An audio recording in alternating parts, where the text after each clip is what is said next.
नमस्कार। तो आप सभी का स्वागत है आज के नए करंट अफेयर के साथ। तो आज हम लोग देख लेंगे आज के top most important current affair, जो छत्तीसगढ़ नेशनल तथा इंटरनेशनल तीनों स्तर के संबंधित करंट अफेयर इसमें सम्मिलित है। तो देख लेते हैं हमारा पहला टॉपिक, लॉर्ड कर्जन।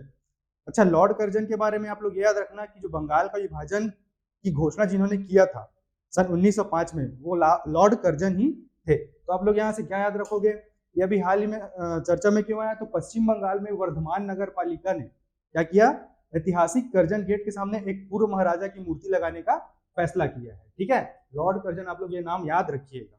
ठीक, साथ में आप ये भी याद रख सकते हैं कि ये जो लॉर्ड कर्जन है वो क्या थे, पुरातत्ववेत्ता भी थे और उसके साथ साथ राजनीतिक भी थे। ठीक है, इन्होंने अपनी शिक्षा ईटन और ऑक्सफोर्ड के कुलीन संस्थाओं में प्राप्त की थी। नेक्स्ट चलते हैं, हमारा नेक्स्ट टॉपिक है कुनो पालपुर राष्ट्रीय उद्यान। अब कुनो राष्ट्रीय पालपुर उद्यान जो है वह कहां पर है, तो यह भारत के मध्य प्रदेश में स्थित है। ठीक, तो अभी हाल ही में यह कुनो पालपुर राष्ट्रीय उद्यान जो है वह चर्चा में क्यों आया, तो यहाँ पर चीतों को लाने की क्या की जा रही है, तैयारी की जा रही है। यहाँ से इंपॉर्टेंट पॉइंट यही निकलता है कि ये आप लोग नाम याद रखना, साथ में कहाँ पर स्थित है ये आप लोग को याद होना चाहिए।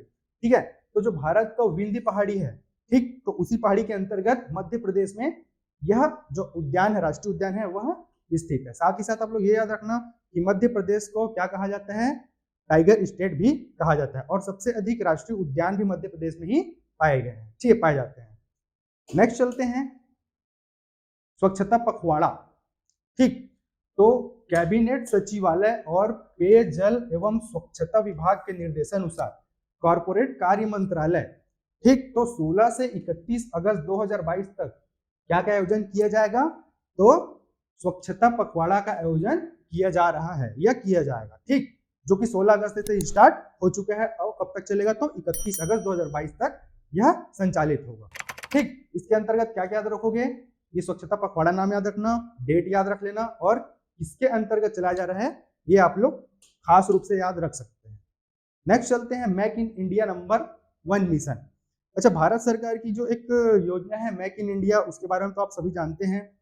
तो इसी के तर्ज पर अभी हाल ही में अरविंद केजरीवाल, जो दिल्ली के क्या है मुख्यमंत्री हैं, उन्होंने क्या बोला कि make in India number 1 mission क्या किया जाएगा, चलाया जाएगा। तो इसके अंतर्गत इन्होंने और यह बोला कि साथ ही साथ देश को फिर से महान और नंबर 1 बनाने के लिए एक पहल है, और इसके अंतर्गत इन्होंने क्या दिए, 5 मंत्र दिए। आप लोग ये याद रखना, डायरेक्ट यहाँ से क्वेश्चन आ सकते हैं कि make in India number 1 mission के अंतर्गत अरविंद केजरीवाल जी ने कितने मंत्र दिए, 5 मंत्र दिए। डायरेक्ट यहाँ से क्वेश्चन मिल सकता है आपको। ठीक, और इसके साथ साथ इन्होंने क्या अपील की, तो इसे इन्होंने कहा कि हमें लड़ना नहीं है बल्कि साथ साथ आगे बढ़ना है, साझेदारी से एक दूसरे का सहयोग करके ही हमें क्या करना है, आगे बढ़ते जाना है। ठीक, तो यह था make in India number 1 mission. साथ ही साथ आप लोग ये याद रखना कि आम आदमी पार्टी के संयोजक ने दिल्ली के ताल कटोरा स्टेडियम में कहा हमें भारत को फिर से नंबर 1 बनाना है।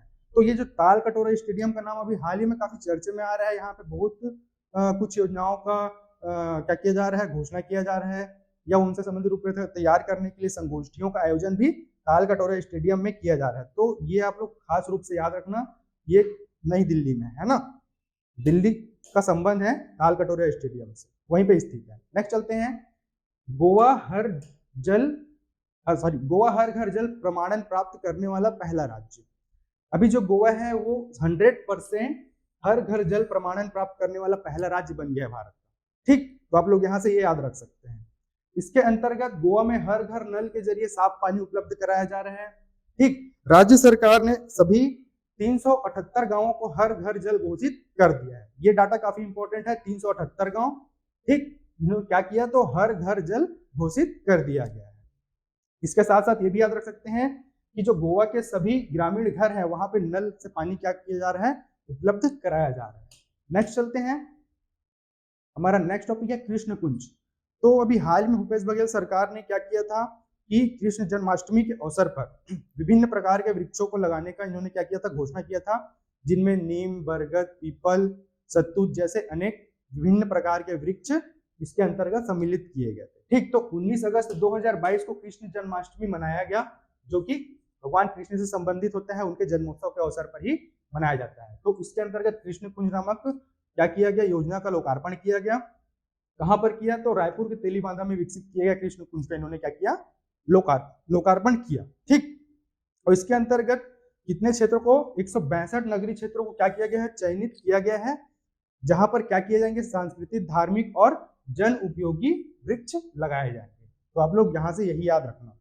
नेक्स्ट चलते हैं, नवीन जिला मनेन्द्रगढ़ चिरमिरी भरतपुर। अभी वर्तमान में छत्तीसगढ़ में कुल 28 जिले अस्तित्व में हैं, और उसके बाद भूपेश बघेल ने, हमारे मुख्यमंत्री भूपेश बघेल जी ने 4 और नए जिले बनाने की घोषणा की थी, उनका रूपरेखा तैयार किया जा रहा है। और उसके बाद एक और जो अभी खैरागढ़, हाल ही में खैरागढ़ को भी इन्होंने क्या किया? नया जिला बनाने का इन्होंने घोषणा किया था। तो इस तरीके से अगर सभी बन जाते हैं जो घोषित हैं, तो उस प्रकार छत्तीसगढ़ में जिलों की संख्या कितनी हो जाएगी बढ़कर? 28 प्लस 5।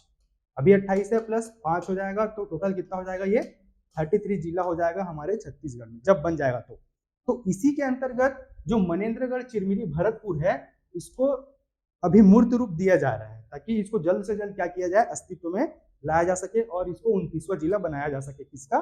छत्तीसगढ़ का। ठीक, तो इसीलिए अभी ये चर्चा में है। नेक्स्ट चलते हैं, निदान पोर्टल।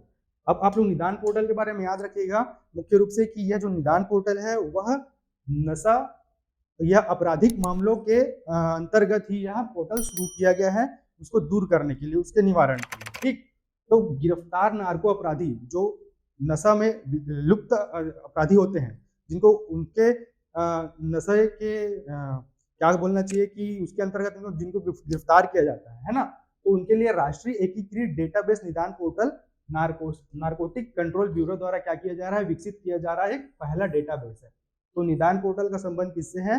नशीली आपराधिक मामलों से ही इसका संबंध है। इसका उद्देश्य नशीली दवाओं से संबंधित अपराधों के खिलाफ कार्यरत सभी कानून प्रवर्तन एजेंसियों की क्षमता को बढ़ाना है। ठीक है, आप लोग यहां से देख लीजिएगा। नेक्स्ट चलते हैं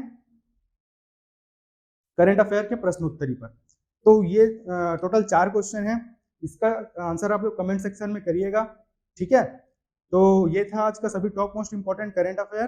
कल मिलते हैं नए करंट अफेयर के साथ, तब तक के लिए धन्यवाद, नमस्कार।